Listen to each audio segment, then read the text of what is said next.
eu saio daqui em seguida, né? Não, você vai fazer uma apresentação. Sim, mas depois que eu faço, eu saio para a Maria Hermínia sentar aqui. Isso, e aí a gente vai trocando os coisinhas. Aí eu passo para lá, pego meu... Não, e aí a gente vai ao longo do dia, vamos... sorry, eu estou chateado que ficamos com esse... Good? Nossa, esse streaming tá com um pouco de...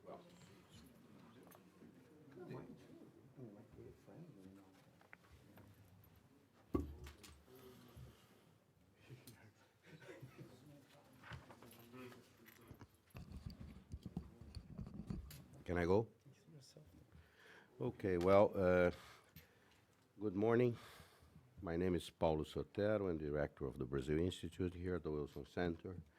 And on behalf of the Brazil Institute, of the Centro de Estudos da Metrópole, from the University of São Paulo, of FAPESP, who is co-sponsor of this event.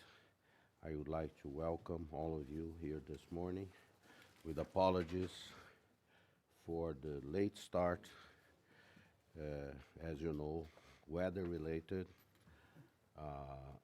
We don't have control of that yet, but we're working on that.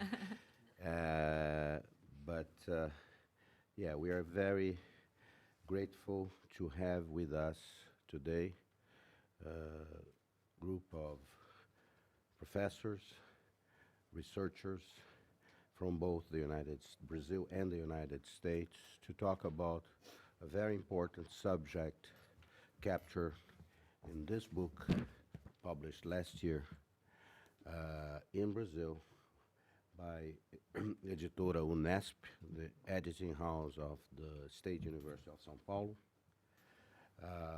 on the Trajetórias das Desigualdades. What's important about this book is a survey of 50 years of efforts to tackle what is probably Brazil's most serious problem. Various types of inequality. We talk a lot about income inequality, but that's one of the main aspects of it. Professor Marta Arretche from the University of São Paulo and Centro de Estudos da Metrópole was the coordinator, the editor, organizer of this book, along with her colleagues that have participated, and many of them are here. I will I'll switch to Portuguese para dar as boas-vindas a todos os que estão nos acompanhando de São Paulo e de outros lugares, porque, enfim, nós anunciamos que o seminário seria transmitido ao vivo pela web, está sendo nesse momento e será durante todo o dia, só pedindo desculpas pelo atraso, motivado aqui pelo mau tempo em Washington, mas as pessoas estão chegando e nós vamos tentar, enfim, compensar durante o evento e terminar mais ou menos no horário, talvez um pouco depois. I'll be very brief. My role here is just to introduce and welcome all the good friends that are here, as I said, Marta Arretche, also Professor Maria Hermínia Tavares de Almeida is a senior researcher at SEBRAP. She has been a part of the Wilson Center, both the advisory board for the Latin American program and the Brazil Institute, and is actually the person that called my attention to the book last year. And from that, we started organizing the event. Also, a special thanks to Carlos Lins da Silva, a global fellow from the Brazil Institute, senior advisor at FAPESP that helped us put together this seminar. welcome to Fernando Limonge, José Antônio Sheibub, Adrian Lavalle, Danielle Gigeresh, Matthew Taylor, who was a scholar here last year, Naércio Menezes Filho, Carlos Antônio Costa Ribeiro, David Lamb. Welcome also to Sergei Soares, who will join us later, Eduardo Marques, Peter Ward, Kenneth Roberts, and with that, the way we are going to proceed is that Professor Marta Arretche will make the first presentation. She will introduce the book, an overview, before we go to panels. The good thing about, as I was talking to Marta yesterday, the good news about this book is that I like very much one of its main conclusions, that democracy not only is good in itself, democracy is very efficient when it comes to the distribution of common goods that address the issue of inequality. So it has worked in Brazil in the past 50 years. Obviously, as you all know, we are facing a very serious crisis right now. But it's important in this crisis to reflect on the progress that was made, and hopefully will continue to be made in Brazil regarding our historic problem of inequality. With that, I would like to pass the floor to Dr. Marta Arretche to introduce the book. Thank you. So, good morning, everybody. Thank you for attending our invitation. But first of all, I'd like to thank Paulo for this initiative, for all his support to make this seminar possible. And I know that his staff and himself were very much involved in organizing that. So thank you very much, Paulo. It's a great opportunity for us to discuss the results of 2 years collective research we are very much involved in.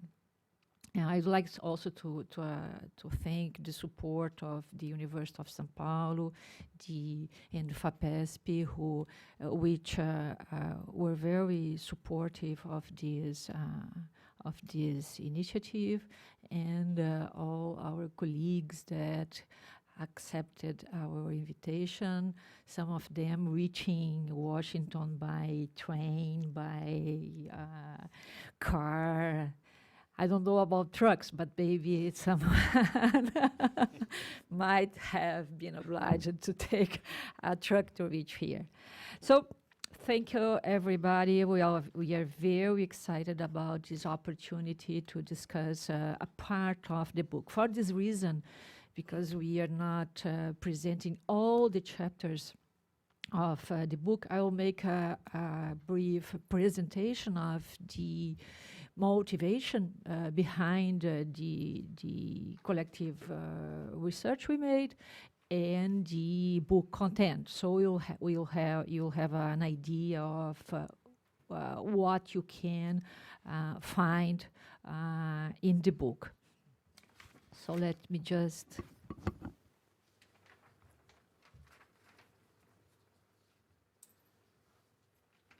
Sorry, it's not this one. Just a minute, please.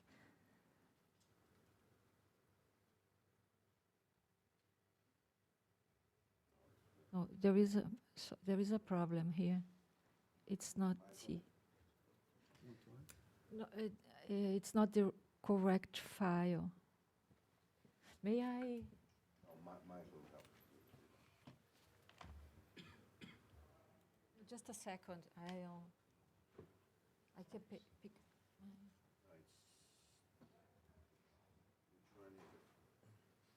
Sorry. We have all of them, right? that's a different one from what you have.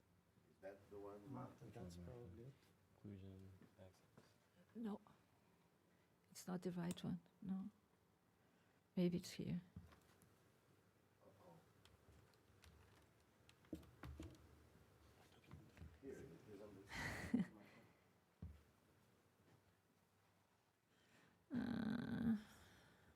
Oh, no, sorry.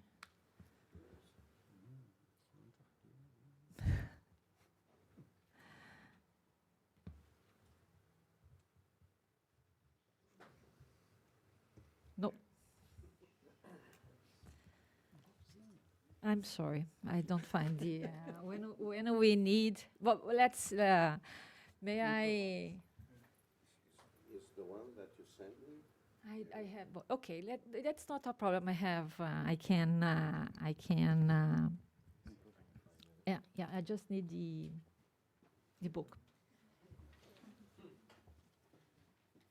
Okay, first of all, what's the motivation behind the idea of making this research? It's amazing that inequality is a very important theme, both in Brazilian academia and in the political agenda. More than that, as we will see along the day, fighting inequality was a very important motivation behind all the political mobilization around democratization in Brazil.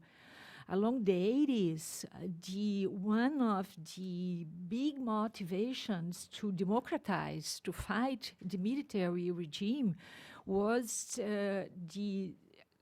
what we called at that time the social debt the authoritarian regime had with Brazilian society. So fighting poverty and inequality has been a big theme on Brazil for long. More than that, Brazil is known as a rich data country. Unlike many Latin American countries and even some European countries we are constantly in contact with in comparative research, Brazil is a country where researchers can easily, on a free basis, download from their home computers huge amount of data to deal with, to make research. So it's anyone that is, let's say, a little bit used to deal with data can easily get data on many themes in Brazil. And it is amazing that since inequality is such an important theme both in academia and in the political debate in Brazil, and we have a lot of free and available data, there was not any long-term and comprehensive study of inequality in Brazil. There are many studies focused on specific topics, focused on specific periods, trying to answer specific answers. So inequality was, we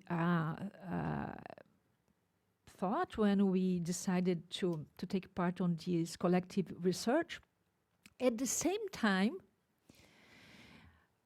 a very popular subject and another studied one, in the sense that we didn't have a comprehensive assessment of the path of inequality in Brazil. And second, as we came to know before, most studies were concentrated on income inequality because it's easier, because it's more it's possible to make comparative research because investment on studies about inequality are not very much developed in Brazil, but in other countries as well. So there is a kind of increasing returns as more researchers invest on making research on income. More it's easier to focus on this dimension of inequality, and then other areas that are as important as inequality end up understudied. And you knew from previous studies that income is not, for course, the only key dimension of inequality. And more than that, we knew that this phenomena of the accumulation of advantages through which those that have income also have access to education and healthcare and good household conditions and so on. So there is inequality is indeed a multi-dimensional phenomena which needs to be assessed through different dimensions. Well, at the time when we started this, the point is that we knew and we believed that we had the means and the will to make a comprehensive study on the long-term path of inequality in Brazil that would could be a contribution to the studies on inequality. At the time we started this project, Brazil was taken by a kind of euphoria, in the sense that we believe at that time, we thought at that time that we were on a safe road toward incremental progress, maybe to heaven at some point, and we toward the paradise, and we thought we should also make an assessment of that. And nowadays, currently, we believe that, as Paulo just said, that as we now realize that we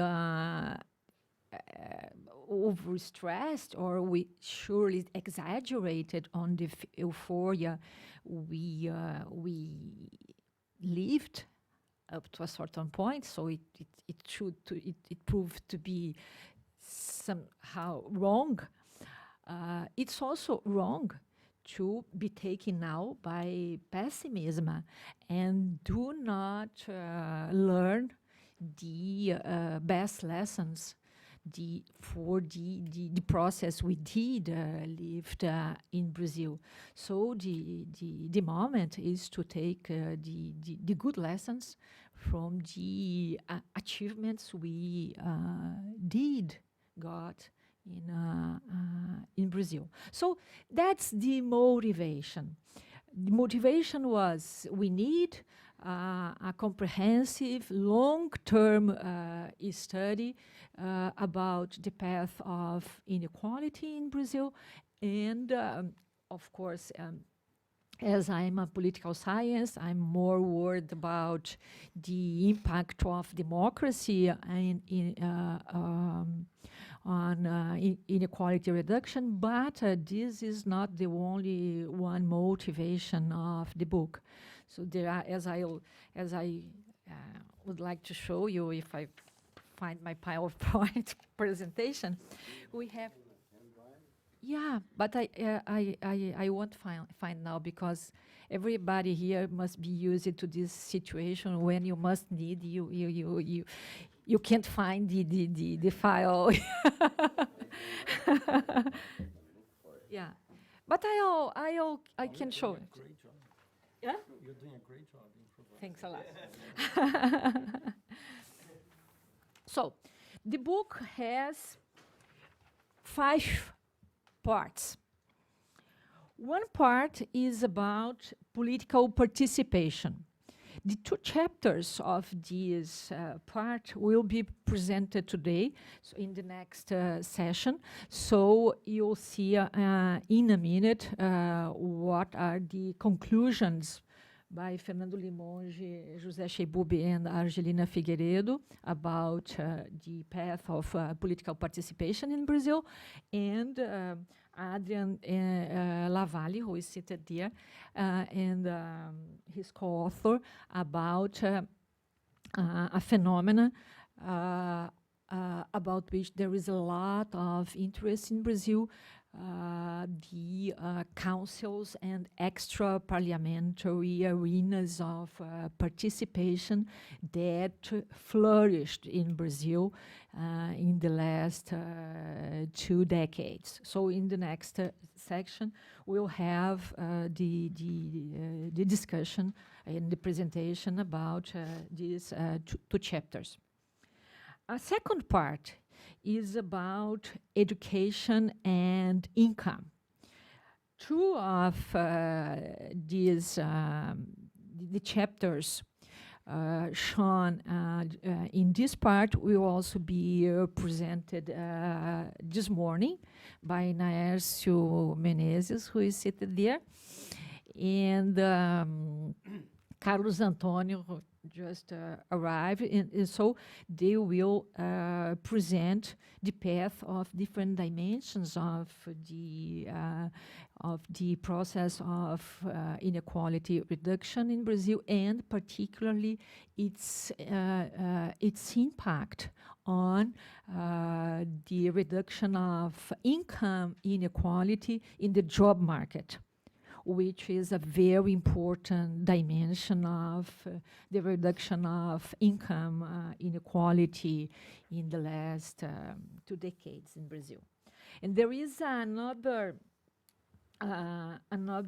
chapter in this part, which will not be presented today, which is about racial inequalities in Brazil, which is very, very important, because one of the main conclusions we got with this research is that if we think that the 60s were a period where 2 revolutions started, the women's revolution for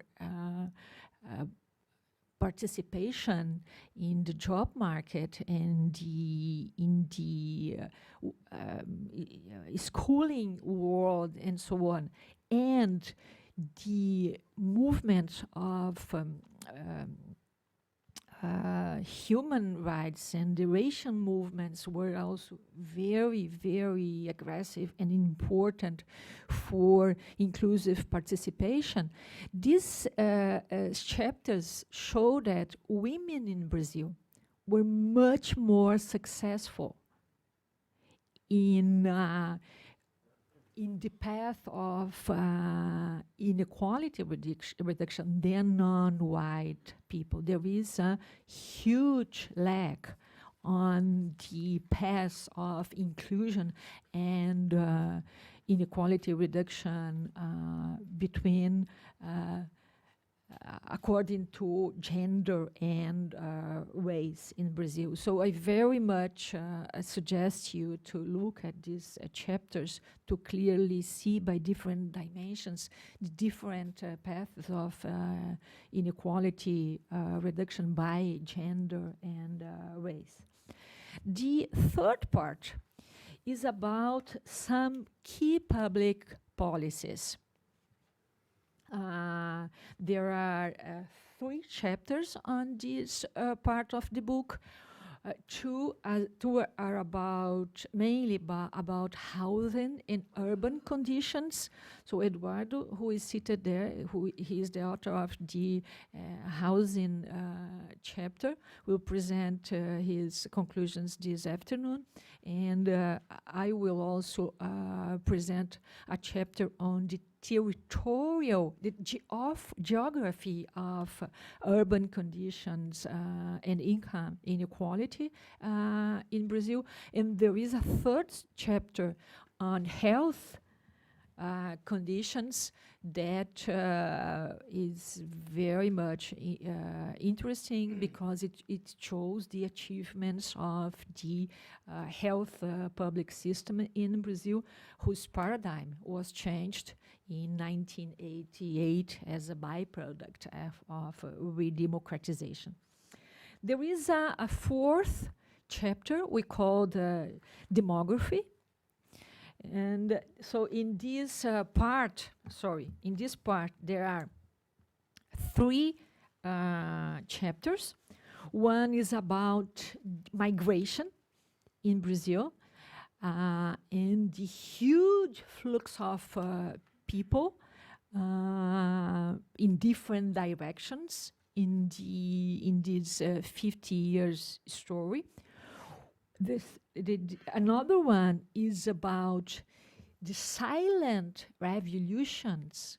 Women were key players in the last 50 years, both in the job market and in domestic relations.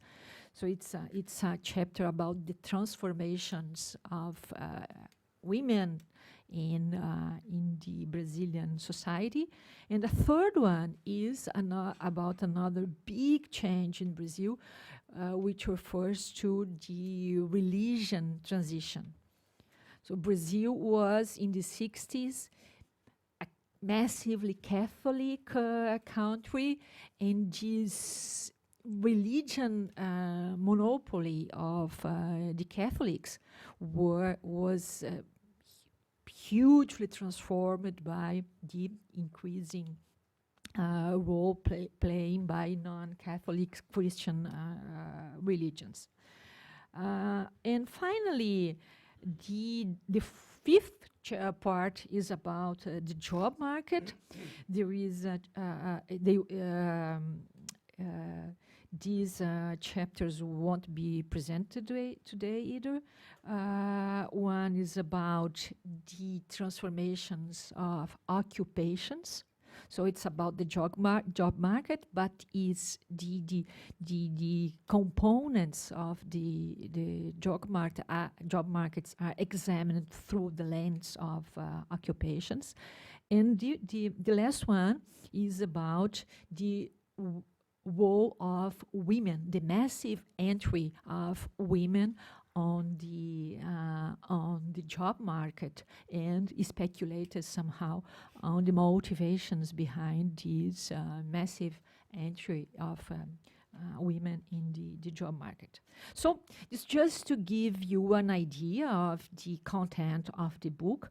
All chapters have the same structure. So we employed census data. So for all chapters, analyze each census data year situation and makes an assessment of the path. So if you need a book to have on your desk to answer questions about what was happening with women in the job market in Brazil in 1960, you'll find information here. So it's a kind of source of organized information about these different key themes. So even if we are not able to go further into the analysis of this process, we are sure that you are providing to those interested both in the path of inequality and on Brazil very much reliable information about what happened in Brazil along this period. All the data we used in this book is available in our website. So you can access our website and download the files to work with this data. Everybody who works on quantitative techniques knows that available data is not the same. Saying that we have available data is not the same to say that this data is useful for statistic employment. So everybody knows that there is a huge work to be made on this data to make it workable, to make it useful. So one of our goals is, as we are funded by public sources, is to make this kind of data available for the public on a free basis. So instead of asking for this data to IBGE, you just need to access our website and work on this data. We are constantly updating it and looking for people report us, because it's a huge amount of data. So people report us problems that might be happening, and so we are, Rogério Barbosa is seated there, he is in charge of handling and updating this data. He is constantly updating it. So our goal is also to become a reliable repository of good data about Brazil, so as to make research on Brazil easier and friendly to the to research, both in Brazil and elsewhere. Our website is available both in English and in Portuguese, so you can handle it in either language. So the idea again is to Brazil, an interesting case to be studied. So that's it. I believe I provide the information needs. So thank you for coming. We are very excited about this seminar we are going to have together today. And Paul, Okay. please. Thank you very much, Marta. I will invite now Maria Hermínia and to join us at the head table, along with Professor Fernando Limonge, Deixa eu sair daqui. Adrian, and Daniel. So with a quick change here, and we'll start. You have the bios of every speaker outside, if you have not picked it up. And so let's do this quickly.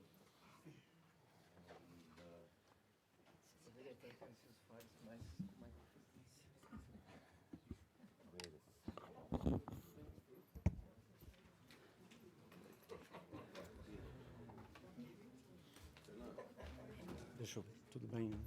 Fernando, vem cá. Eu sei, mas você vem cá aqui. Eu meto ali.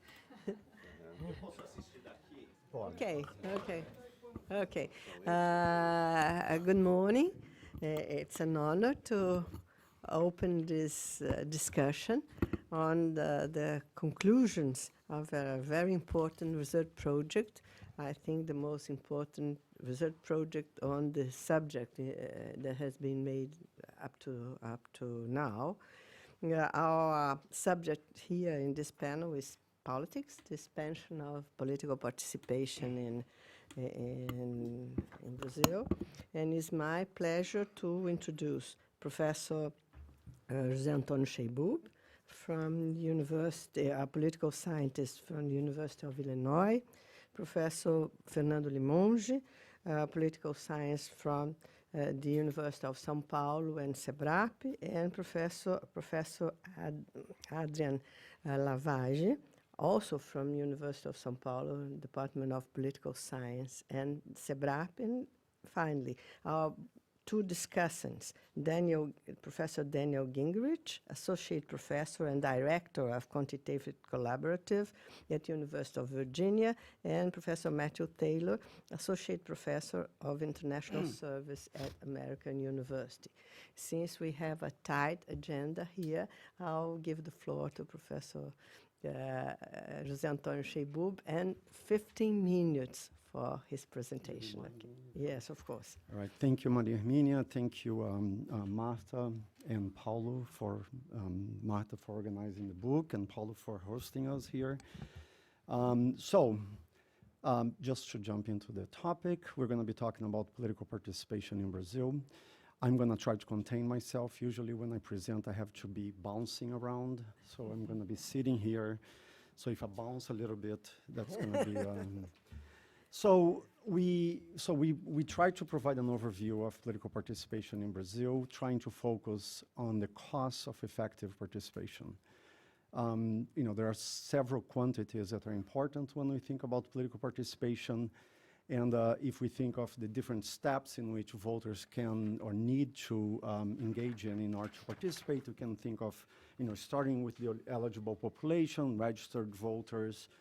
In other words, the definition of the electorate, voters who turn out to vote, so who actually go to the polls, and voters who cast valid votes, so effectively express a preference. There is a decreasing number of people, but most importantly, when there is this reduction in the size of the population, this reduction is not uniform across the entire population. So we try to focus a little bit on who was being affected by the several definitions in the course of these different processes. So the way that the paper is organized, we talk first about registration, then about turnout, and then about effective participation, and that's how I'm going to organize the presentation here. So regarding registration, the most important, not the most important, the first important period is, of course, the period from 1945 to 64, when there is, we can say, Fernando's going to correct me when the time comes for discussion, but there was a moderate and incomplete electoral mobilization, from the point of view of the definition of the electorate. There is a big mobilization when compared to the elections that happened prior to that moment, to 1945, and elections had happened. There was about 100 years of elections that happened with very tiny, small electorate. So there was a big jump in that particular comparison.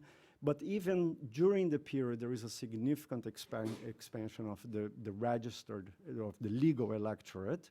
But at the same time, this expansion was controlled, somewhat controlled, at least attempted to be controlled, and with very important concerns by the members of the political actors at the time, with the participation of those who should not be participating during the process. So the potential electorate, accepting minor exclusions such as priests and some people in jail and so on, were men and women at least 18 years old and literate. And as you can see in this picture, which begins in the election of 1945, and the blue bar tells you about 1962, what we observe is that there is a sort of an increase, a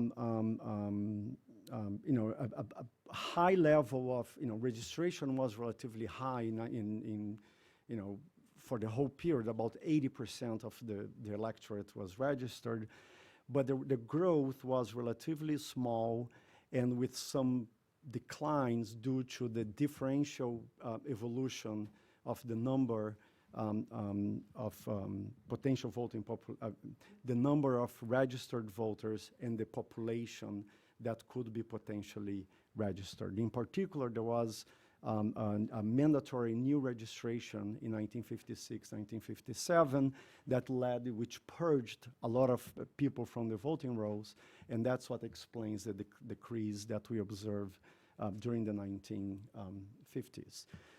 Now the question is here, who was and who was not being registered?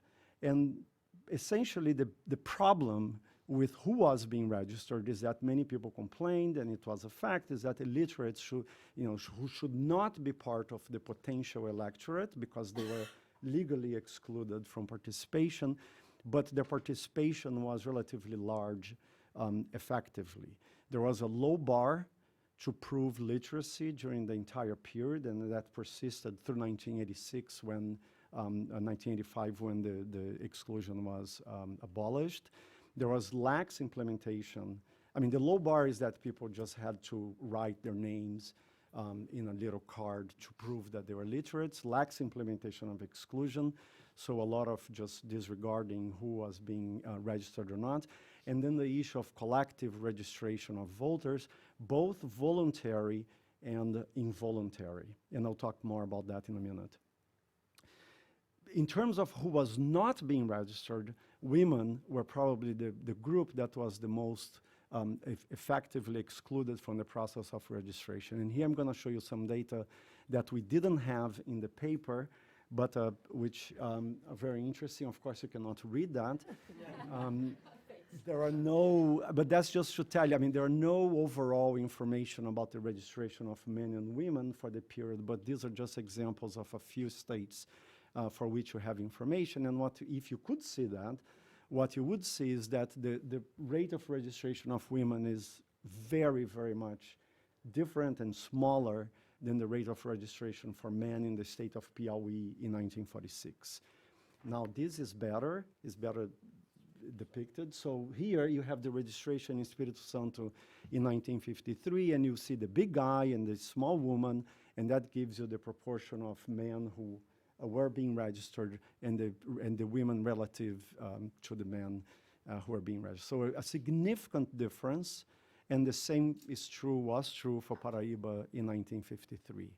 So registration was a politically contentious issue, but not because of the gender gap, which I don't think was even an issue at the time, never appeared in any debate, but the two aspects were, one is was the collective registration of voters and other forms of control of voters, and then the illegal registration of voters. Regarding collective registration, there are two types: the so-called voluntary registration, in which a group of voters could be registered by one person, by a third party, and that happened mostly in rural areas. And then the ex officio registration, and which, for those of you who are not familiar with that process, was when employees of public agencies were registered collectively by virtue of being an employee of that particular agency. It was also in private firms, right? Yeah, so, and then the other issue is illegal registration. Now, the voluntary registration, the voluntary collective registration was widespread, mostly in rural areas, and was part of a much larger process that affected other dimensions of political participation, which we discussed briefly in the paper, but essentially the process in which voters were taken care of prior to the election when they have to vote, for whom, particularly rural voters, going to the place to register was rather costly because the distances were large. And then, of course, the process of bringing them to the polls and, quartering them or keeping them separate from other voters and other party campaigners. And then, of course, the process of trying to influence the choice that they would make inside the polls. All parties engaged in that. Some parties were more strident than others about what they or the others were doing, but it was a very widespread practice. Ex officio registration has received a lot of attention in the literature that came after this period. As we know, it was an instrument that Vargas and his allies, they used to expand the electorate in 1945, try to, at the same time, try to control the electorate. And this is taken as a fact that this was a very important instrument, not only to expand the electorate, but to control the voters. And we argue that this is something that should be at least reconsidered, that the conclusion is not so straightforward. For one, because ex officio registration was much more frequent in urban areas, where a minority of voters lived at the time.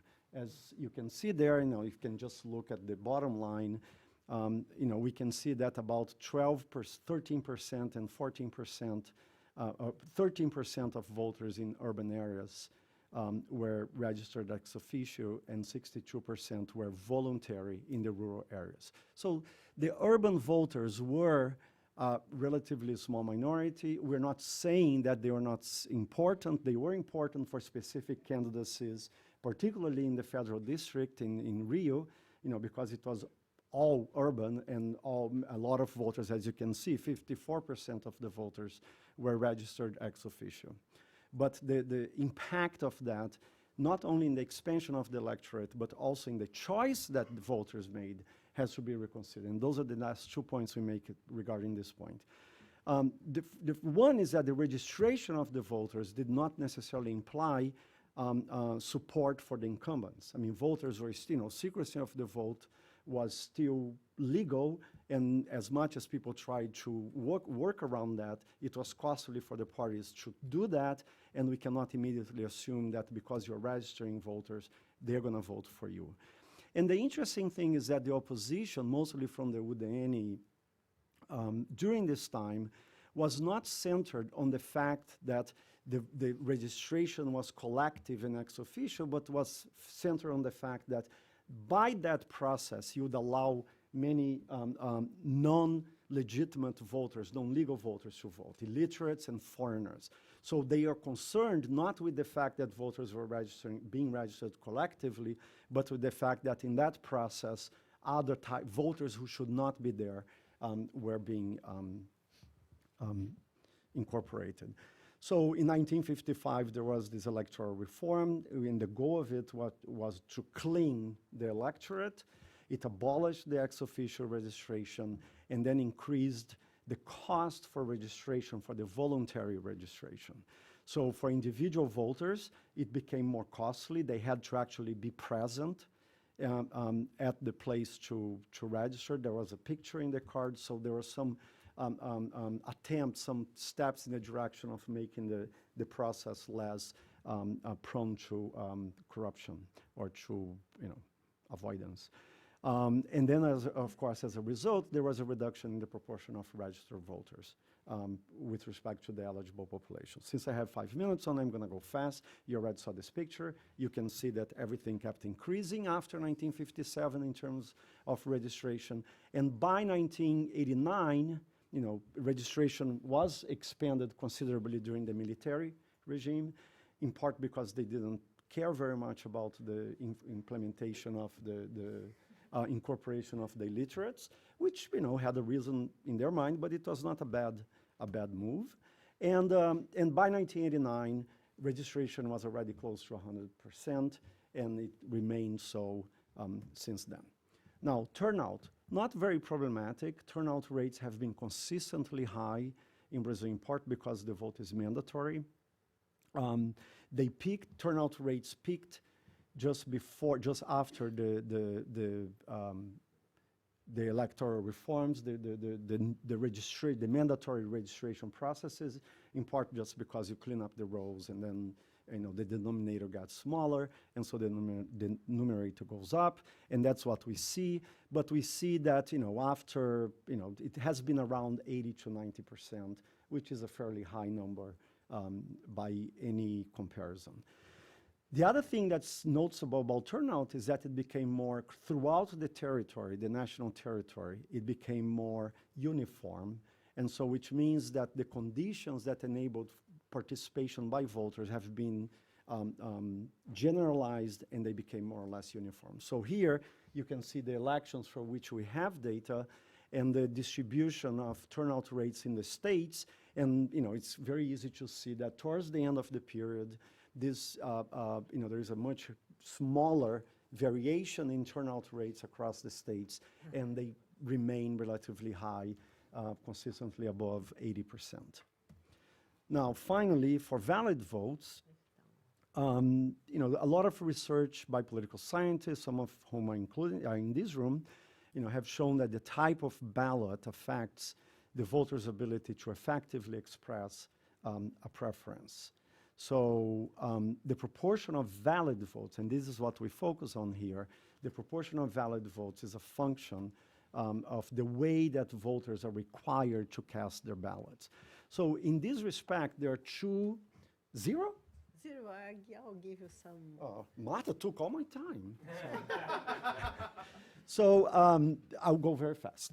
So there are two events. One is the introduction of the Australian ballot, the Cédula Oficial, first time in 1960, presidential elections before, but for the Chamber of Deputies, which is where it really mattered, for the first time in 1962, and then the introduction of the electronic vote in 1998 in some cities, and then after that in all cities. So the official ballot had a very important impact. It increased the number of spoiled votes. As you can see, between 1958 and 1962, it doubled, went from 9% of the votes cast to 18% of the votes cast. Now, the distribution of the spoiled votes was not uniform in the electorate. So it was considerably higher in areas that were poorer and less educated, or where voters tend to be poorer and less educated. And as Dan Gingrich, in an excellent and wonderful paper, has demonstrated, one of the consequences of this process was the weakening of more conservative parties and the strengthening of the left by a very sort of perverse process. Because what the introduction of the official ballot did is that it reduced the constituency controlled by the conservative parties in the rural areas, because now voters did not take their ballots prior to getting into the booth. They have to go into the precinct in order to get the ballot and then vote. Because they are illiterate and the voting required writing the name of the party, the name of the candidate, then there was the chances of committing a mistake and then nullifying, spoiling the ballot were much higher. So the conservative parties got weaker because they lost their constituencies. The left got stronger, but because the people who were sort of their natural constituency were effectively disenfranchised. So it's the strengthening of the left by the disenfranchisement of the left's constituency. That's one way to think about that. Dan may correct me when he has a chance to do that in a few minutes. Finally, with electronic voting, the proportion of no votes kept increasing during during the dictatorship. It peaked in 1970, in part because the MDB made a campaign to nullify all the votes. That was their campaign. But it was it grew enormously with the reintroduction of multi-party elections after 1982, and peaked in 1990, 1994. And then there was a sharp decline after the introduction of the electronic voting, which, and that's the important thing, which even though, we're only talking for about the Chamber of Deputies here, even though voters could not just mark a cross, punch something next to a name, the voter still had to write something, but at least the machine would help the voter in the sense that it would indicate to the voter that he or she was about to spoil their votes. And so that led to the reduction of the spoiled voters. So I think that's the product. That's correct. I never voted that, so I haven't seen the machine. So The consequence, there is very interesting research about that. Fujiwara and then Hidalgo, they have written papers showing that there is this connection, this causal connection between the introduction of the electronic ballot and the reduction of the the invalid votes. They both point to very broad political consequences, public policy consequences. So Fujiwara, in an analysis of state-level legislatures, he shows or he claims that the health policies after 1998 became more in tune with the needs of low-income voters. And then Hidalgo claims that, studying the national elections, that traditional parties were weakened and that left or more ideological parties were strengthened. And -1s, -10, that's the last slide that I'm going to say something about. So we argue that this political impact might have been exaggerated in part because given the structure of the system, it is a presidential system after all, and given the role of the president in shaping public policies in the country, and the fact that, as we can see in the pictures, the rates of invalid votes for presidential elections have always been relatively low, much lower than the rate for the Chamber of Deputies. So it's plausible to think that the preferences of those voters who were disenfranchised when they voted for the Chamber of Deputies were already being taken into consideration in the races for presidential election. But that doesn't diminish from the fact that their preferences were not being taken for legislative elections.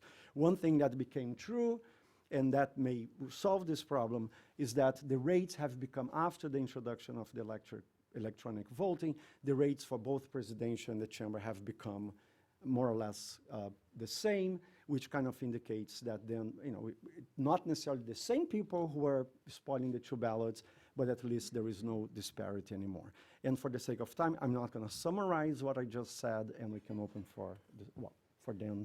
And thank you. Thank you. Well, Let me sit here. Sure. now I'll give the floor to Adrian Lavage from University of São Paulo. Thank you. And I'll give you also Okay, just let me plug myself. 15 minutes of around 20. I think I just need 15. Okay. Let's see. But I'll tell you when you have 5 minutes left. I think I can find myself here.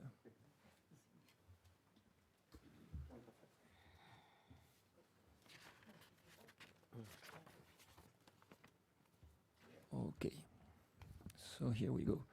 Well, let me jump in directly to the presentation. So this is a chapter written by me and by Leonardo Sangalli Baroni, young researcher of FAPESP, FGV, and SEN, and it talks about councils, associations, and inequality.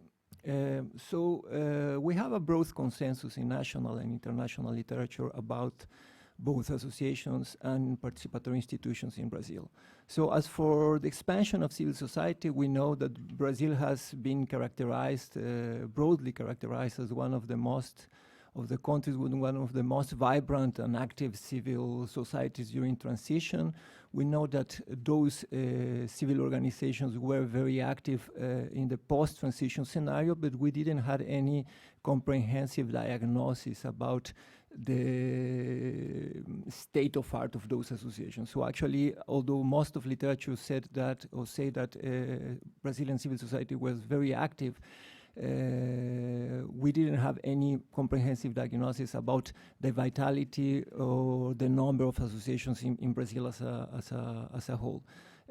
On the other hand, we know as well that Brazil has been characterized as a country, as a huge laboratory of participatory governance, with lots of different participatory institutions implemented. Actually, the idea itself of participatory institutions comes from the evolution of the participatory field in Brazil, which is used to be a field closely related to social movements and to demands of inclusion.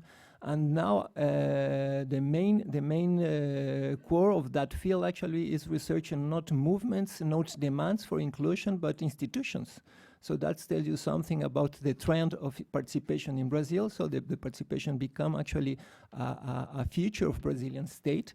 We have a new layer of participatory institutions that are part of Brazilian state, and we have lots of new things to think about as for this new participatory layer. So the consensus is that there has been an expansion, and in both cases it's assumed that a strong civil society and participatory institutions are somehow related to positive effects for political inequality. So either because civil society vocalize underrepresented interests, or because civil society give voice to voiceless, or because participatory institutions are thought as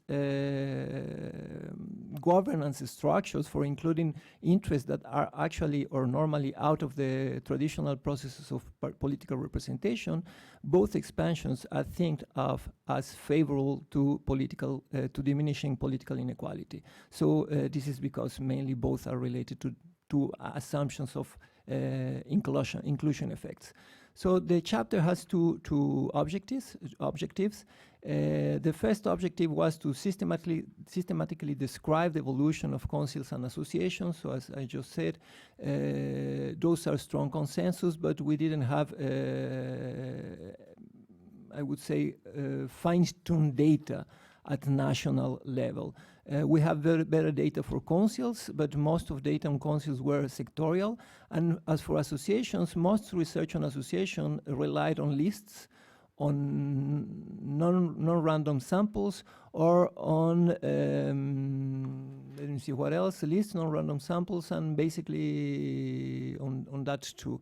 So we didn't have on notary registers, public notary registers, that's another source. So in both cases, there's no universal data for councils, or there was not universal data for councils or for associations.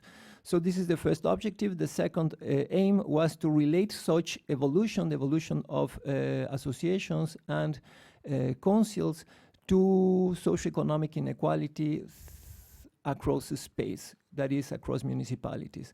So actually, we were thinking that although the literature expected that presence of associations and councils were favorable to inclusion, it could work the other way around, because there's lots of strong assumptions, strong propositions in literature that tell us that participations relates or correlates with income and with socioeconomic status. So the more participations you have, the more trends of inequality you can put in place again. And institutions are selective, so they recruit people participating in institutions selectively, and it could produce again some kind of inequality. So actually we want to test that relation, and we want to do it not by looking at individuals, because there was not any available data on the individuals participating in all councils or all associations in Brazil, but we could do that by looking at space, by looking at how unequal the policy implementation has been. So this assumption here is that whatever the positive effects of councils or associations could be, they would be unequal if the opportunities of those effects to be realized are not in place. So if you have more associations in one place, that place is going to be benefit more than a place that has less number of associations or less number of councils, a lesser number of councils. So that's the basic assumption. And let me show you the council general expansion trend. So those are councils in Brazil. There are some councils created before 1988, but both for theoretical reasons and for empirical reasons, they're not important. What we call councils now are actually a trend that was launched by constitutional dispositions mandating participation in some policy areas. So we start from 1988 on. And we have here the number of councils per quintile of municipalities, and the municipalities are split in quintiles of HDI.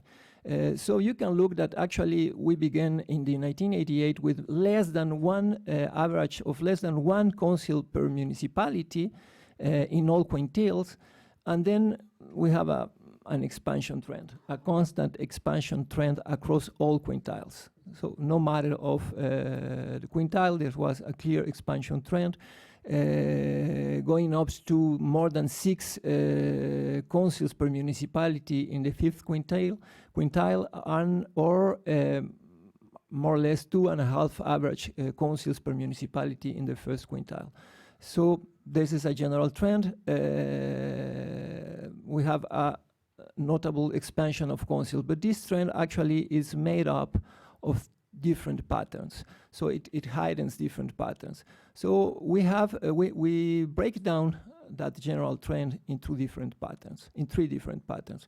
The first pattern is a pattern towards universalization, convergence and universalizations. So if you look at here, sorry, let me show you here. If you look at here, you have 2 leaps. One small leap here where it says induction, and other small leap here. Those 2 leaps are related to this trend, specifically to this trend.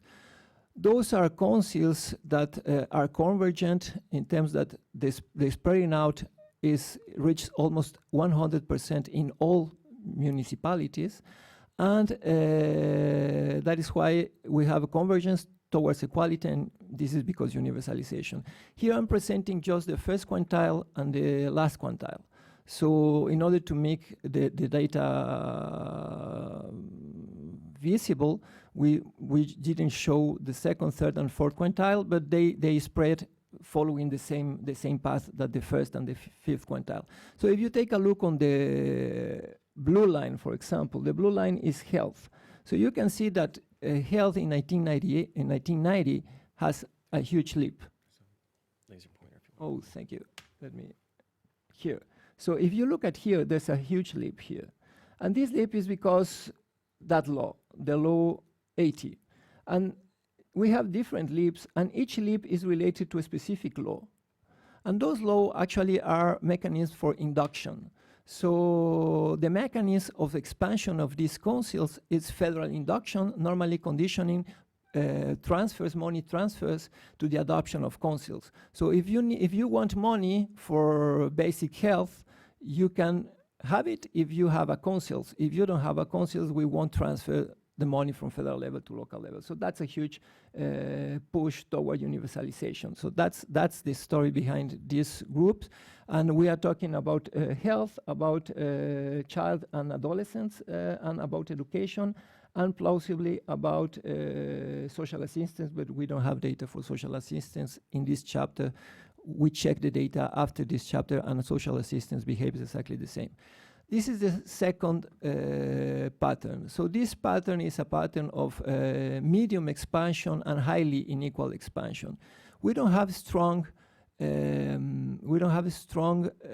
induction mechanisms working at federal level here.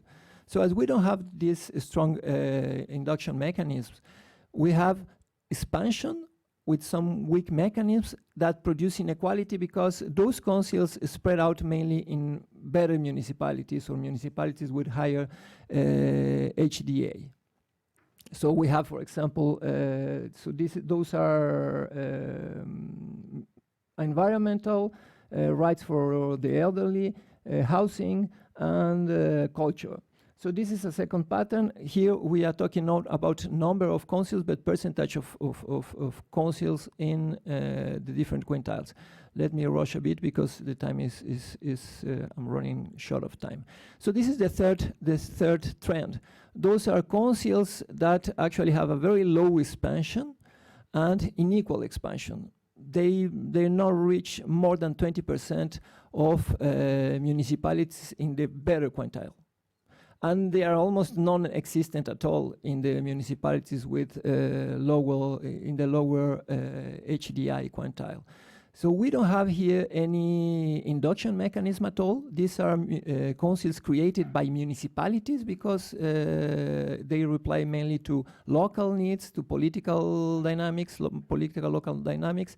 And we found here consuls as consuls of human rights, sport, youth, disabled persons, LGBT, women's rights, advancement of racial equality, urban policy, security, and transportation.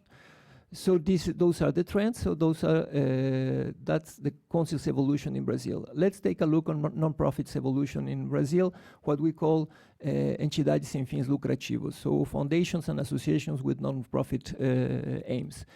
So this is the general trend in Brazil from 1999 to 2009. And what we are finding here is that the municipalities with higher levels of or index of HDI have a bigger number of associations per capita per 1,000 inhabitants. So that's expected. Actually, we know that associations correlate with income, education, etc. So we are finding here a picture that behaves like as expected.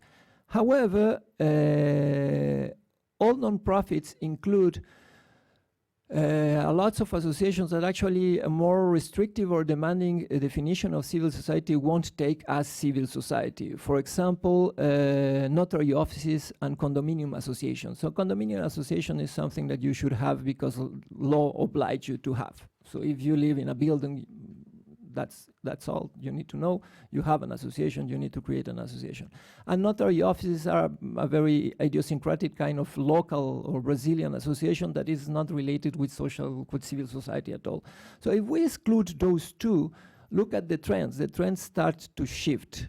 So those two actually are highly correlated with urban agglomeration. So if we take out those two, we start to see a shift here, and the better quintiles for HDI start to invert the position. What if we assume a more demanding definition of civil society and we exclude what we can call all civil societies? So what was taken as civil society in the 50s and 60s, but it was not taken as civil society by the literature of the 90s.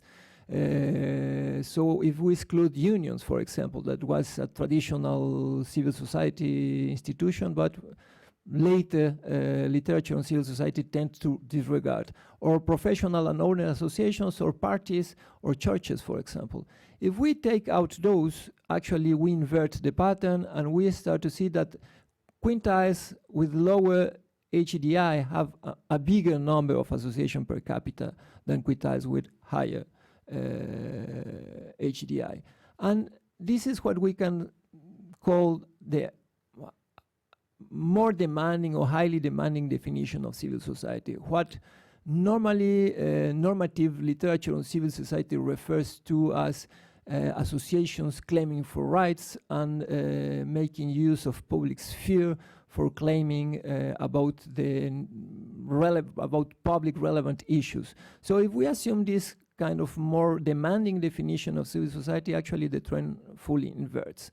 We have more civil society associations or more non-profit associations in quintiles with lower HDA and fewer numbers in quintiles with higher HDA. So this is a surprise. Actually, we didn't expect to find this. For some reason, there are bigger numbers of associations working in claiming rights in poor municipalities or less human index developed municipalities, and we didn't know the mechanisms for this. So in the case of councils, we get the mechanisms. We don't know the mechanisms in this case. So just to give you the full picture, those are all the associations by quintile. And if you look at the kind of purple bluish area, let me put it here. Whoops, no. Okay. Yeah, that's right. The last tentative.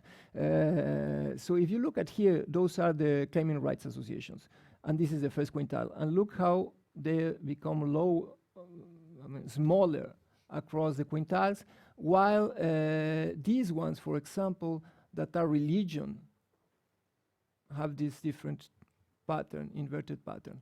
The other that have bigger presence in lower municipalities with lower HDI is what's called, let me see, it's owners and professionals and rural productor association. So we can't break down that category because actually we're mixing different things there, but that's something we can't break out because the microdata is not available. So just let me skip this. Just to tell you briefly, we checked these patterns with census data, and we found that the patterns are stable. So we use census data for 1991, 2000, and 2010, and the patterns are reliable or are stable.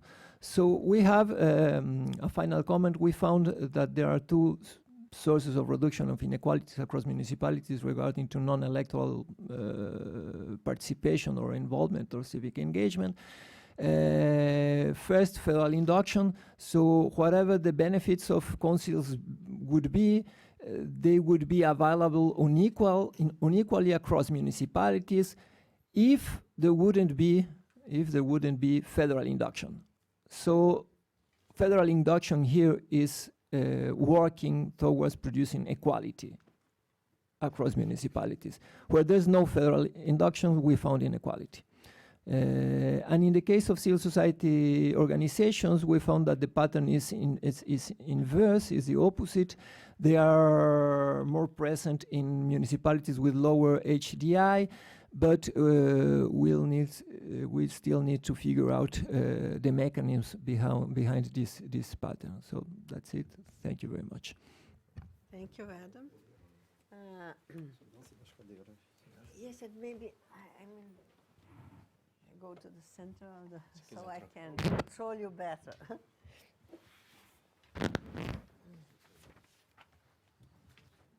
Well, following the order of the program, I'll give the floor to Gingrich. Slides. Okay. And I'll give you both 10 minutes, okay?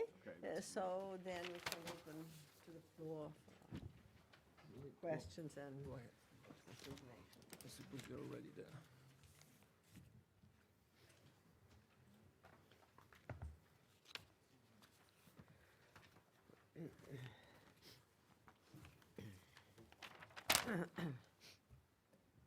All right. Thank you so much for giving me the opportunity to discuss this really fascinating paper. So I'm going to talk about the Limongi, Chibub, and Figueiredo paper. Paper provides a detailed overview of changes in the scope of the franchise in Brazil during the 20th century. Very briefly, it focuses on qualifications for voting, registration procedures, growth of the electorate, and importantly, the accessibility of the ballot. One thing that I think really recommends this paper and makes it so useful is it pays really needed attention to the political ramifications of functional illiteracy during this period of time, which is very important but hasn't gotten much attention in the literature, and it especially pays attention to this issue with respect to the casting of invalid votes. So, comments. You know, one thing that I think would be useful to do with this going forward is place Brazil's voting qualifications in a greater historical and regional context, both within the historical context of Brazil itself, but also in Latin America.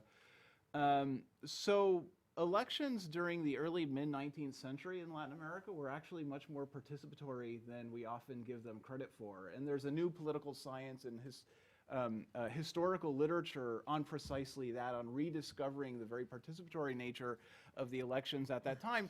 And then they become more restrictive as the 19th century rolls along. So during the late 19th century, early 20th century, Brazil institutes these restrictions on the franchise, including literacy. But that is quite representative of what's going on throughout the region. Okay, so that's not a specific occurrence within Brazil.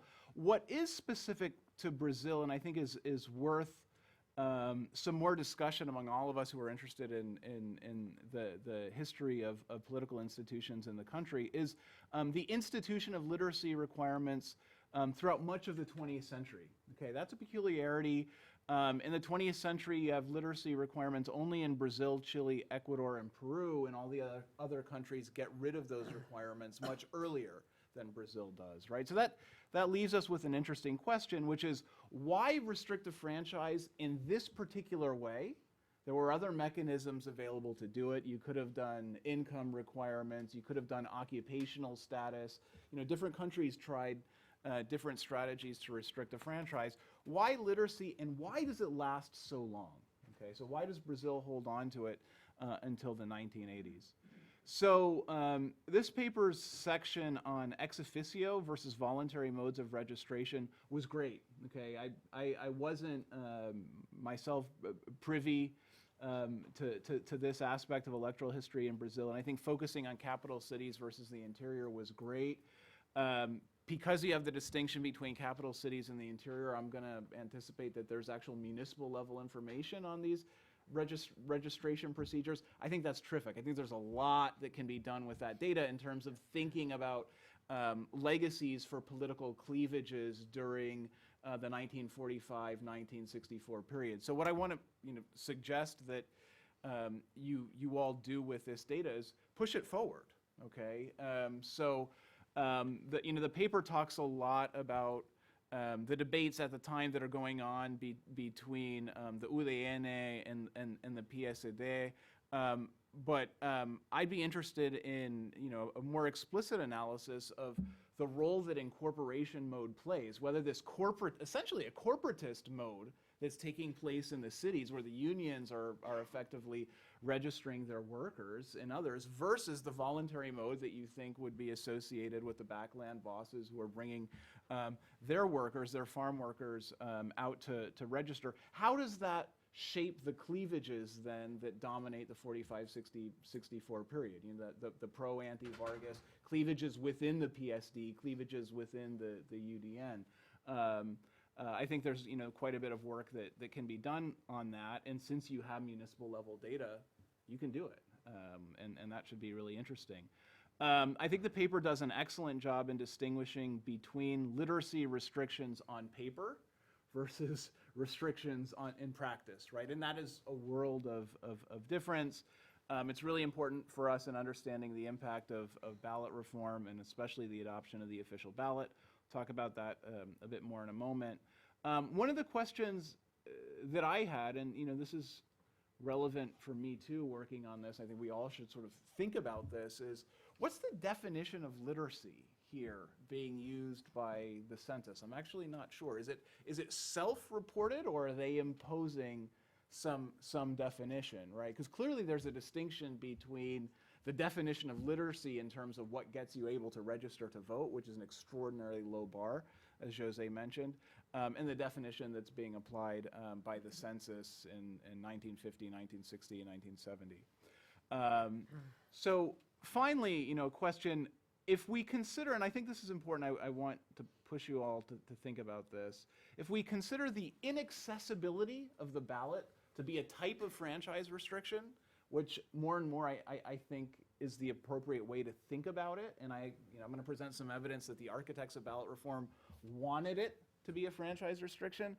How participatory then were Brazilian elections really in the periods discussed by this paper, right? So if we sort of envision participation as being effective participation, and we were to come up with modes of participation which would be voters casting valid votes divided by all registered voters, or voters casting valid votes divided by percentage of adult voting population, what would those figures look like, right? I'd be interested in seeing a juxtaposition between total participation and sort of this modality of effective participation, okay? And those rates are going to look pretty different, I'm going to guess. So in terms of the adoption of the official ballot, this is a picture just to get a sense of what it actually meant, how people voted before the adoption of the official ballot, which was adopted in a staggered process from the 1950s through the 1960s.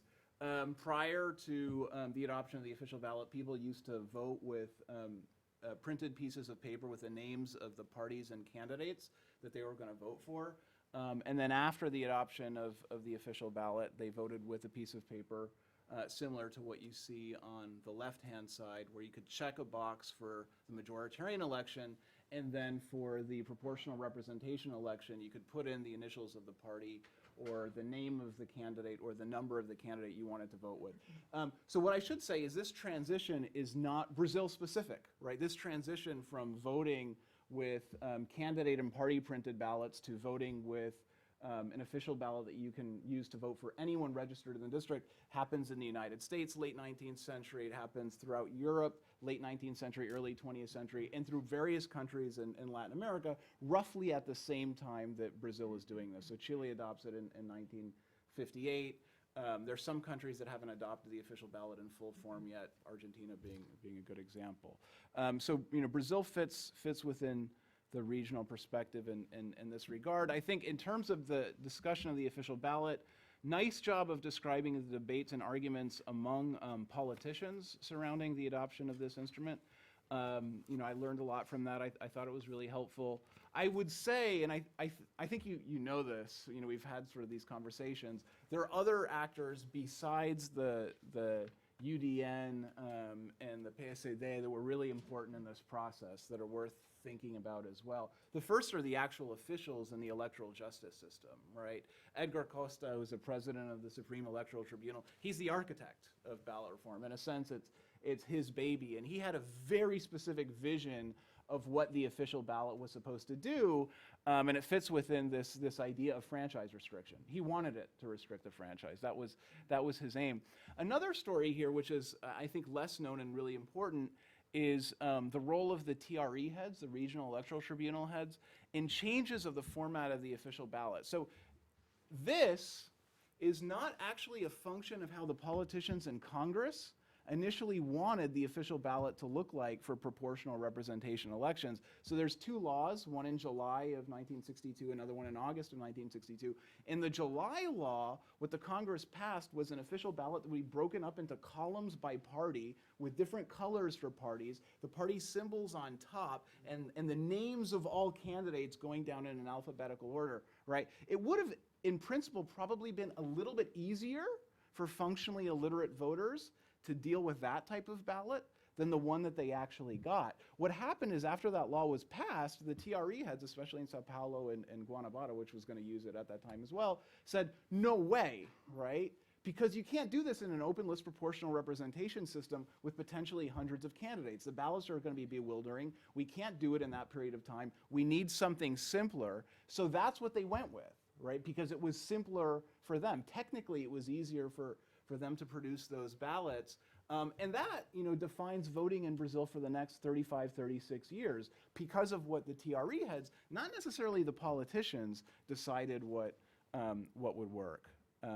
So, the role of technical officials is really important. I would also say the military is really important if you think about the adoption of the Australian ballot, the official ballot, initially. So obviously, as this chapter tells the story, the PSD did not love the prospect of adopting the Australian ballot. It would be bad for the votes coming in for them from the countryside, but they did it anyway in the 1955 election, and one of the reasons they did it is because Enrique Lott said, you must. He was collaborating with Edgar Costa at the time, and he went to the chamber president, and he said, I expect this reform to take place. That was very highly publicized. At the time, the ballot was adopted for the 55 presidential election, and it really mattered because, of course, there was a conspiracy after the election of Kubitschek to keep him from coming to power. Lott intervened on behalf of Kubitschek, and in his personal interviews that take place in the 1970s afterwards, he said, one of the reasons why I did that, why I supported the inauguration of Kubitschek, was because the 55 election was contested with the official ballot, and those were the cleanest, most competitive elections that had taken place in Brazil at that time, right? So there seems to be some evidence for an exchange. The military is going to respect the PSD victory if and only if the PSD has a victory using the official ballot. So the military as an actor, I think, matters here as well. Okay. So really quickly, Costa on the official ballot, just to sort of give you a taste of how he felt about this, and I'll end with this. These are a couple of quotes that come from an interview conducted with Estado de São Paulo in 1955 before it's adopted. And he's sort of giving his rationale for why it would be adopted, right? So those who are against the Australian ballot argue that its adoption would result in a significant reduction of the electorate, principally in the interior of the country, right? This position is an admission that the interior electorate is in fact composed of a great number of illiterate and thoughtless voters, over which is most easily exercised the coercion, bribery, and domination that so delegitimate electoral results. As stated by the Estado de São Paulo in a recent editorial, giving these voters the vote in such conditions is tantamount to sacrificing the modern populations of Brazil, as populações adiantadas, to the customs of illiterates in the interior, okay, right? Later he goes on to say, the lack of preparation of the electorate to use the cédula oficial is another argument used by those who oppose it, namely the PSD, which is divorced from any evidence. I am convinced that even a schoolboy would be capable of filling it out with ease and precision. This argument against the AB is another admission that today's electorate, at least I'd say 60% of it, has the mental capacity inferior to that of a schoolboy. And if so, it's impossible for things to continue as they are now, for that would place the democratic system in a bad path. Please don't use these quotes, because I don't want to put it in a book that I'm working. But you know, the point is pretty clear and consistent with the story that you're telling here, is that even the architecture of the official ballot from when it started was related to this idea of restricting the franchise. So thinking about ballot reform in that respect, I think, is very much merited. Couple small points on details, we'll talk about those later. Yeah. Okay. Thanks. Thank you, Daniel. Please, Matthew. Sure. I'm going to actually set my timer since I know that you're down at the end. Maria Herminia, thank you for the invitation, Paulo, Marta. It's really wonderful to be here. I didn't get the word. I was supposed to do one paper. I did both papers. I'll be as quick as I can, and I'm happy to discuss some of the differences or critiques a little bit more in a moment. But let me start with Adrian's paper and just say, you know, I had the pleasure of reading another two papers that Adrian produced in November for a conference there, and they're very much birds of a feather, and I've learned so much from this. And I would really praise Adrian's work for drawing attention to the data and cautiously kind of going through the data and separating out the different categories of civil society organizations, what he called nonprofits, in a way that I think will be very useful to researchers. But then also in this particular paper, really drawing the distinction between the conferences on the one hand and civil society organizations on the other. And there's a lot of really rich information here. Adrian kind of glossed over it when he showed it, but I was very surprised to see that 1/3 of civil society organizations, more or less, across all of the quintiles are religious still to this day. And it's very significant. You know, one of the other things that I find very interesting in the paper is the association between the PT, the Workers' Party, and the conferences. And there doesn't seem to be any association between the PT and civil society. And in fact, if I read the data correctly, rights associations increase more rapidly in non-PT municipalities than they do in, and they even overtake PT municipalities, which goes, you know, against everything that we think we know in the literature. It certainly goes against most of the major works in the literature. There's also another very interesting finding here about federal induction, how law leads to the creation of conferences, but it doesn't lead to the revitalization of civil society. And we might have thought that that would be the case, but it is not the case. And so what you see is a rise in the number of conferences, which are institutionally created, and a very flat sort of plateau for civil society. And so I think that there's a question here that is very interesting, that's implicit in the paper and perhaps could be drawn out more in an English version, on how the rise of conferences doesn't coincide with a rise in civil societies. And in fact, it seems, if I'm reading correctly, that civil society organizations actually decline. I guess the big question that comes out of this for me, and I think Adrian has been working on this for a very long time, so he's dealt with these issues in a variety of different ways, and perhaps he's dealt with this in other papers, but the paper here really treats the HDI, the Human Development Index, as an independent variable. And it seems to me that the next logical step is to treat it as a dependent variable. That is, to use the conferences and to use associational life as an explanandum for HDI. Finally, I would say that going to Marta's point about the book's objective and the objective of trying to think a little bit about the politics of inequality, there's a very interesting phenomena that's present in this paper, which is the institutionalization of participation. And the institutionalization of participation has several implicit hypotheses associated with it. And they're not always drawn out, but they involve some kind of convergence of thinking about social movements, about participatory democracy, about civil society, and about representation. And Adrian, together with Ernesto Insunza, has written a very interesting paper where they talk about whether all good things go together. And I'm not sure that they do in this case. And we're certainly seeing that with regard to civil society organizations and the conferences. And so the question is the literature assuming too much when it posits that participation drives better policy results? I think it's still an open question, and it's an empirical question that deserves to be addressed. Similarly, does participation create more deliberative citizens? And if we assume that deliberation among citizens is really best seen by civil society organizations, the Brazilian case suggests that that maybe is not the case, and your paper, I think, points in that direction. And so I think as we're thinking about this from the perspective of democratic theory, the big question that comes out of your paper for me is deliberation a good in its own right? Or is it only a way of coordinating politics?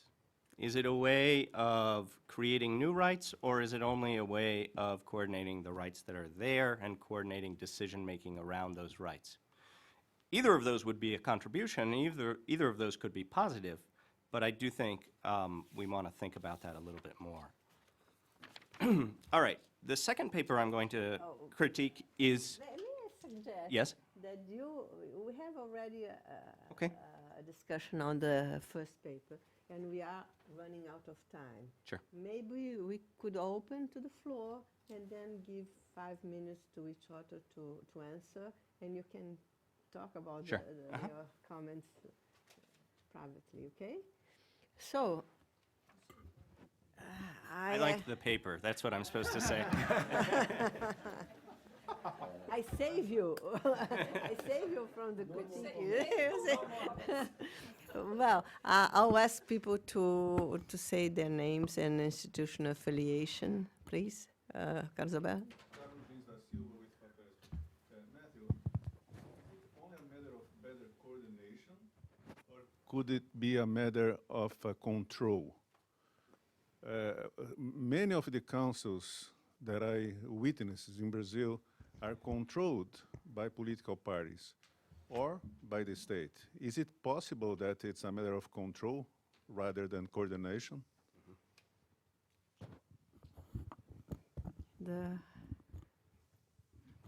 Peter, please. Thank you. A question for both, but just a clarification, because when I was reading the version in English, I was reading councils, not as conferences. Okay. And so if you can just clarify what we're talking about here, and certainly in the paper, whether councils are formal institutions that operate as council or whether they're institutionalized meetings and conferences, that would be important for me. I was actually more interested in much more interested in the associations and your work on and the presentation on that. Question really to both is essentially, and the first paper looked very much at participation and noted that participation was mandatory. And this is kind of hypothetical, but I wonder what would happen today? Does it need to be mandatory? Does voting need to be mandatory in Brazil today, given everything that you've talked about in terms of the high participation rates, the lower social costs of voting, and what the implications of that might be? That is hypothetical, but coming from the United States and from Britain, where it's not that mandatory, I just wonder what the difference it would make. But more specifically, in terms of the participation rates that you're describing, to what extent does the mandatory voting have a knock-on effect in terms of what you're really describing, which is quite almost exceptional levels of density in terms of participation rates, both within the councils, which I understand how they're constructed because there are real benefits in doing so, but more in the associations. So my question really is, to what extent is the backdrop of participation and mandatory participation, does it have a knock-on effect in terms of participation in other arenas as well? The floor is open. Yeah. Thank you for doing this. And I'm Juliano Basile from Valor Econômico, Brazilian newspaper. I would like to do an open question for everyone. If you think that we can face major riots in Brazil like we faced in June 2013 because of the growing inequality in Brazil. Now we are living in a very big recession in our country, and inflation is 10%. We are losing jobs, so that is the main points of the question. Thank you. Mm-hmm.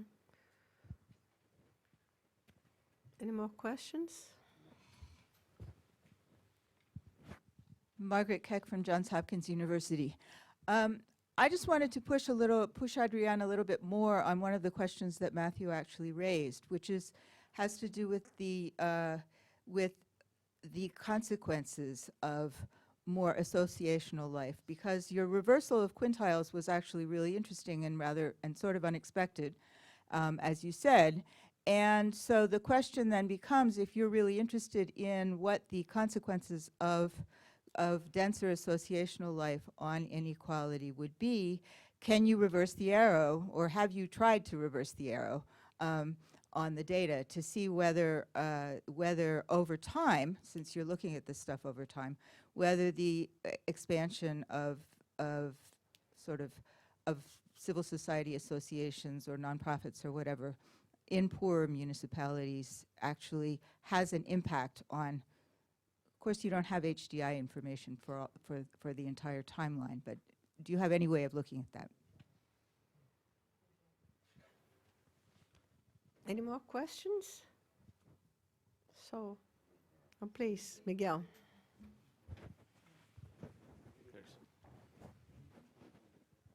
Miguel Carter. Having spent a lot of time on the ground doing field work in disparate municipalities across Brazil, the Amazon, southern Brazil, and so forth, and sort of following the local politics,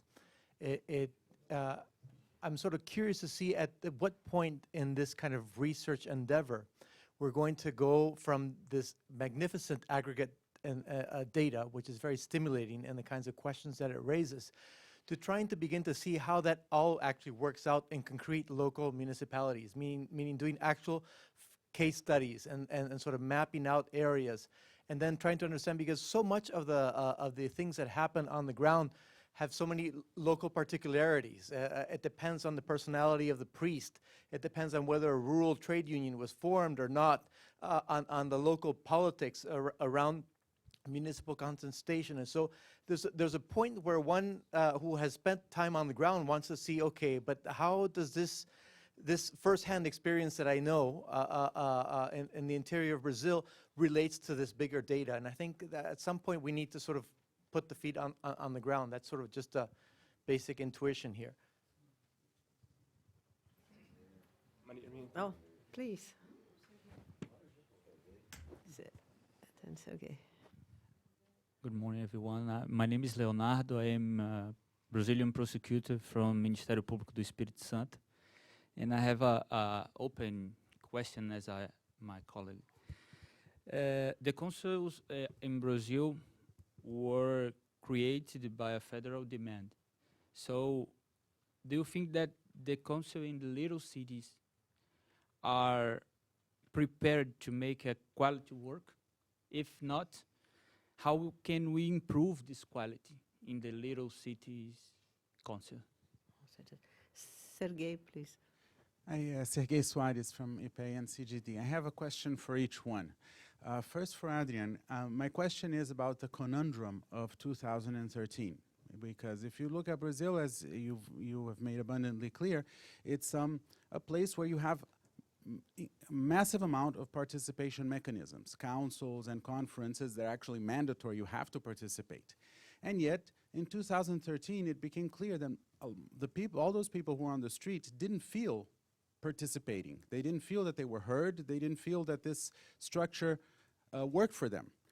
What is your take on this?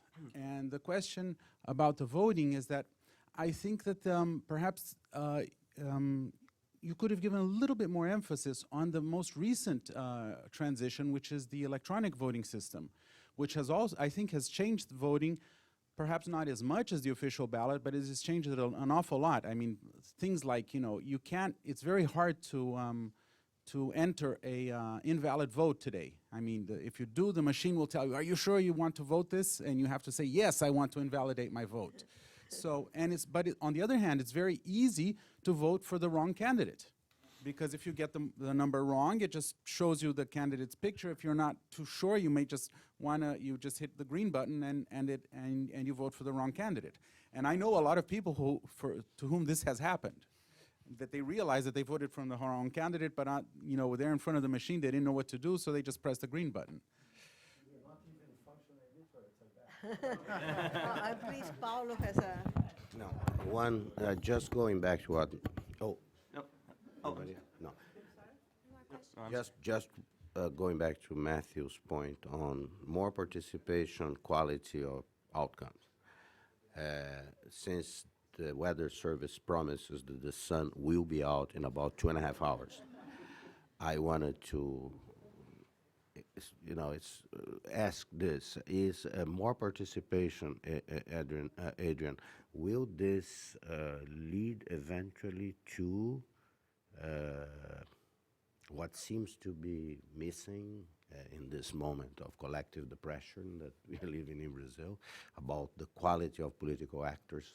Is there any built-in assumption here that more participation at local levels, etc., more will produce eventually a better political class? I think we have already a host of questions and a few time to answer, so I'll give the floor back to our colleagues. Maybe we can begin with Adrian, and then. As you wish. Yes, no, we'll begin with Adrian and then go to José Antonio. If we compress the intermission, maybe we can catch up with our schedule. Well, thank you very much for very interesting questions. I'll try to reply some of them as fast as I can. Well, one of the trends, Matthew, you're right, is that civil society has been growing constantly in that decade, or grow constantly in that decade, for all kinds of civil society sets. So that's interesting. It could, for some reason, it shows an inverse pattern in relation to, if you focus just in the set of associations that work directly with claiming rights, it shows an inverse pattern in relation to councils. So I wouldn't run too fast to connect those two, because actually we are talking about very different things. So there's no a clear connection between civil society as a whole and councils, because councils are specific institutions that are institutions that may be interesting for some specific segments of civil society. those that actually work in issues related to the issues the councils deal with.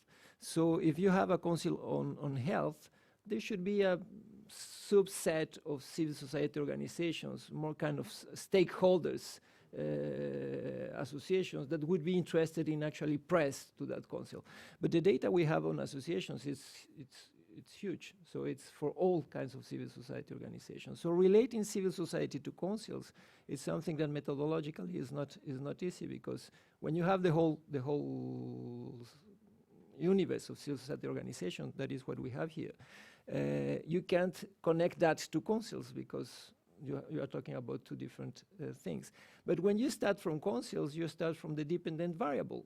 So you start looking from the councils at the relation to the councils to civil society, and then you don't have a chance to look at the excluded ones because you are beginning from your dependent variable. The association is already connected to councils. So how to deal with that is not easy. But I wouldn't say that councils do not led to bigger numbers or increasing numbers of associations or to stimulate civil society. I would need to have another kind of data. There are some works by Patrick Hellers and Marcelo Kunrat and Baiocchi trying to show that, but they did that by working with paired comparison between municipalities. But I can do that with this. So that's an interesting question there, but I wouldn't say that this inverse pattern is related. It's just an inverse pattern. The PT, that's something interesting. PT is related to councils, but is not related to associations. And for the things we know, we would expect that actually PT would be related with associations, because there's a strong, I mean, at least historically, there's a trajectory of evolutions of a part of civil society, let's say the left-wing part of civil society, and PT. So biographically, those associations and the Workers' Party growth together. But there's no relation.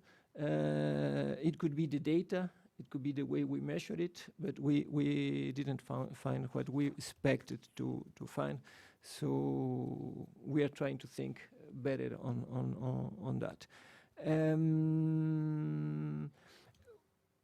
Inverting the development, the HDI, that's something that the local literature is trying to do.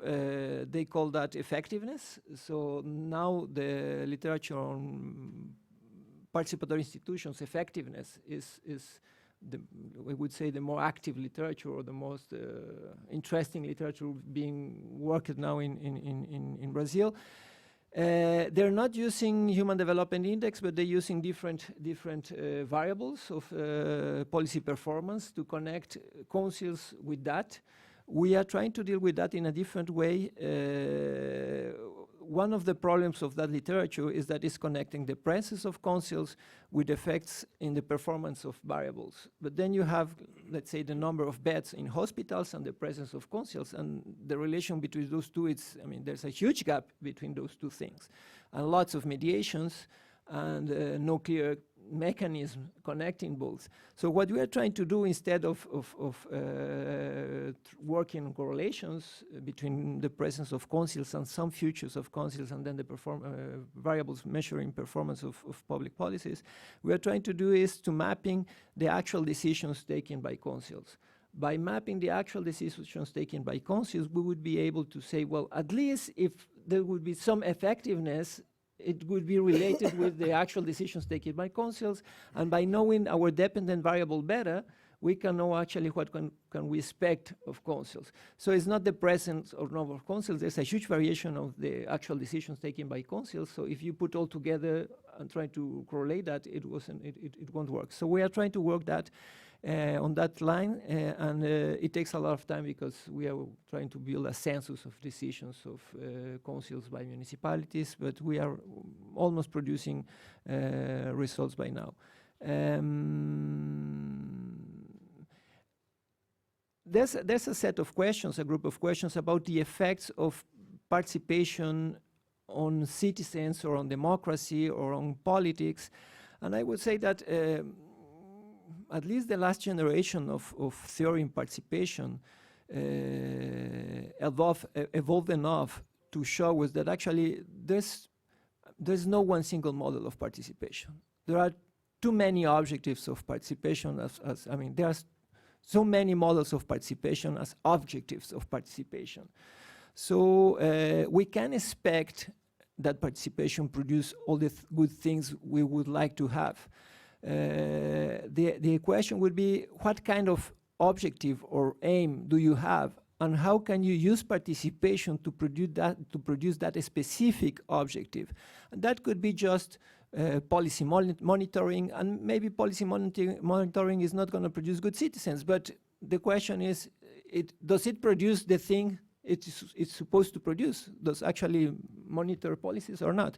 So in the case of councils, councils are not built to produce citizens. They are built to have stakeholders' participation interested in specific policies. So they have civil society organizations interested in specific policies trying to oversight policy. And I would say, if that works, that's good. I'm not saying that works, but if that works, that's good. But we can expect that produce more than that is actually intended to produce. And around those lines, I wouldn't connect as easily as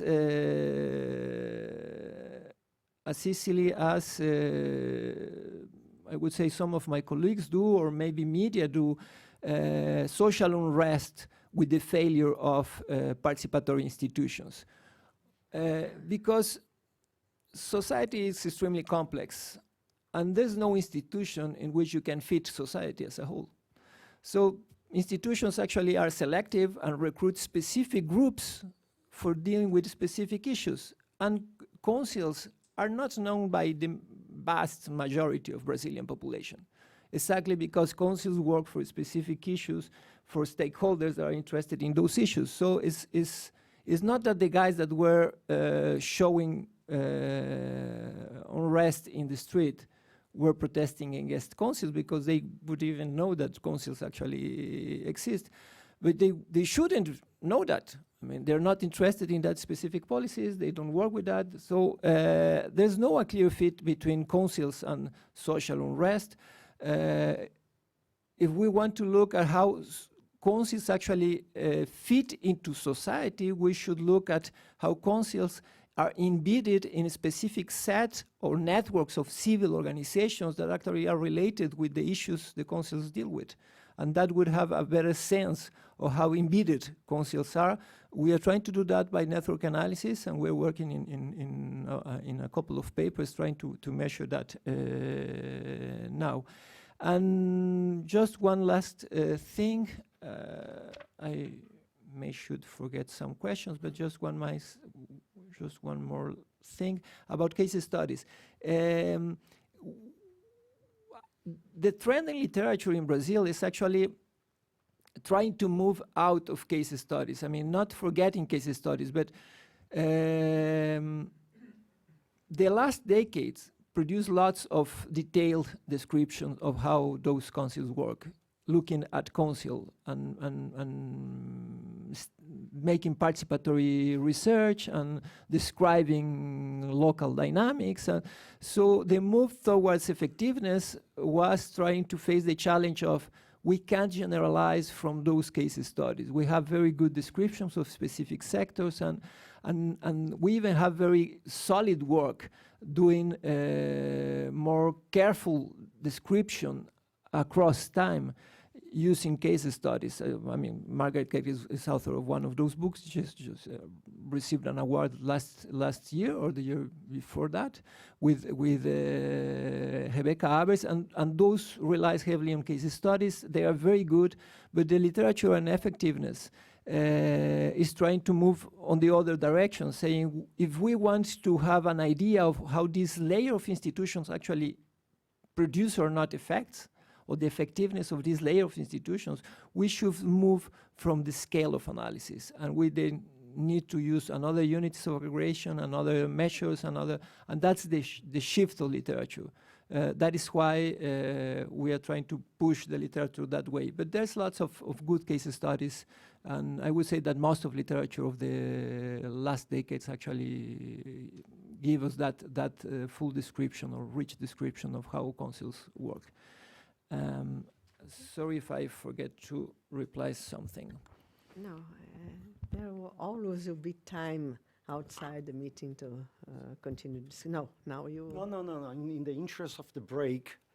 No, please. Please, you have 5 minutes. You have 5 minutes. I don't have 5 minutes for talk. 5 minutes, okay. Well, thank you, Dan. Great comment. Now, you know, because I was thinking like I wasn't going to say anything. I actually don't have much. I mean, I think it's a great comments, and the one point is that there's a lot to be done there, and you know we could be doing it, and you know maybe we will. I mean, we don't know. We have to see. The one thing I had in mind that I think you raised, you know, why the illiterates in 1889. I don't really know. The one thing we know is that the electorate didn't really change very much from the income restriction to the illiteracy restriction. But I also think that the notion that there is the notion of capacity pervades throughout the history of the 20th century, as the quote by Edgar Costa shows, who Fernando tells me was also against the vote by women. And I think that is reflected in the fact that when illiterates were finally enfranchised, as opposed to everybody else, they were given the vote is voluntary, which kind of indicative of how much people care, or the elites cared at the time that they enfranchised them about having them express their preferences. So it's kind of a gift, but the little kids, they don't need to play. So. And this is an attitude that has persisted. So, and if you ask about voluntary versus mandatory vote, I don't have an answer to that. I only say that I don't think it should be mandatory, but that's just me. So, and that's it. I don't have anything. Fernando, do you have Please, something Fernando. some Just would stress that Mike, the main exclusion was on women. I beg your pardon? The main exclusion was on women and not on the poor. And perversely or paradoxically, women are the ones that had the right not to vote, or were the only ones that had the right not to vote. So for the women, the vote was voluntary. And it was voluntary on the assumption that the husband would not let her vote. So that answers the question about the difference between mandatory and non-mandatory voting. So non-mandatory voting may have perverse outcomes. And it makes more unequal the participation. What else I had to say? I forgot. That was too smart for me. No, about the... About what? The question of about the electronic ballot? Well, electronic ballot we deal with on the paper, just that the presentation was running out of time. There are very good work done on that by Fujiwara and Daniel Hidalgo. And now there is a new paper by Jairo Nicolau and Cesar Zucco. And we know that the rate of mistaken votes has increased. And that goes to the legend, the vote on the party. So people think that they are voting for president, but they actually vote for the party in the legislative. Because the legislators in this point are very smart. They put vote, the sequence is crucial, right? So, because the machine drives you all the process, and you can only end voting after you fulfill all the steps. So the first step is to vote for the House of Representatives. And you think what? The first step is to vote for the president. Everyone would think that is voting first for the president. So people vote for the president, but actually votes for the parties. So the way you think you're voting and the way the machine is processing your vote is totally separated process. And this has been always been so. So in the past, you would receive a slip of paper that was filled for you, and you would just drop it.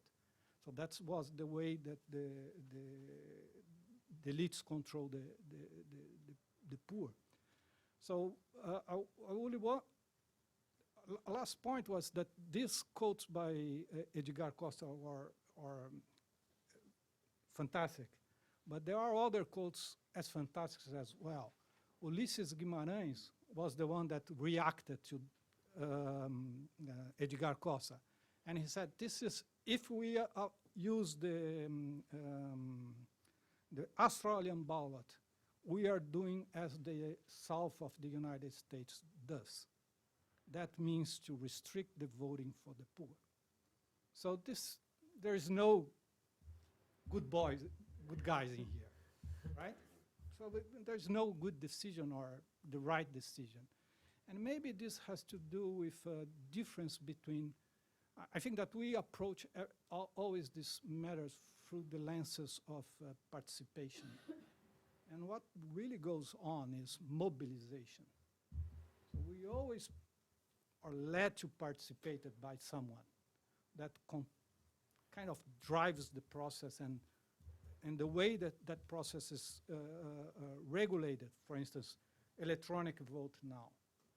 There's a sequence, there's a way that the votes are validated, and et cetera, et cetera. So there's always this need of translation from the voter's preference to what is actually registered. So that makes a lot of difference. But these are just loose comments. Thank you. Well, thank you very much for this interesting discussion. Maybe we can make the coffee break shorter, and then we can catch up with our agenda.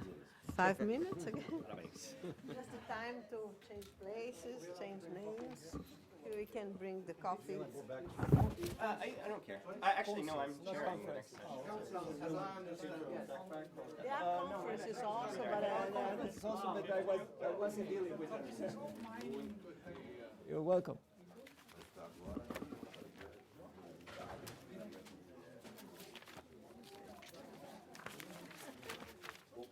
Esse aí é o computador que estão os PowerPoints? É, o meu aí já. deixa eu estou tentando tirar o... Tudo bem, Leonardo. Eu recebi, não tive tempo, desculpa, não olhei ainda, mas a princípio, Yes. segunda-feira eu... Well, everyone pronounces it in a different way, so feel free.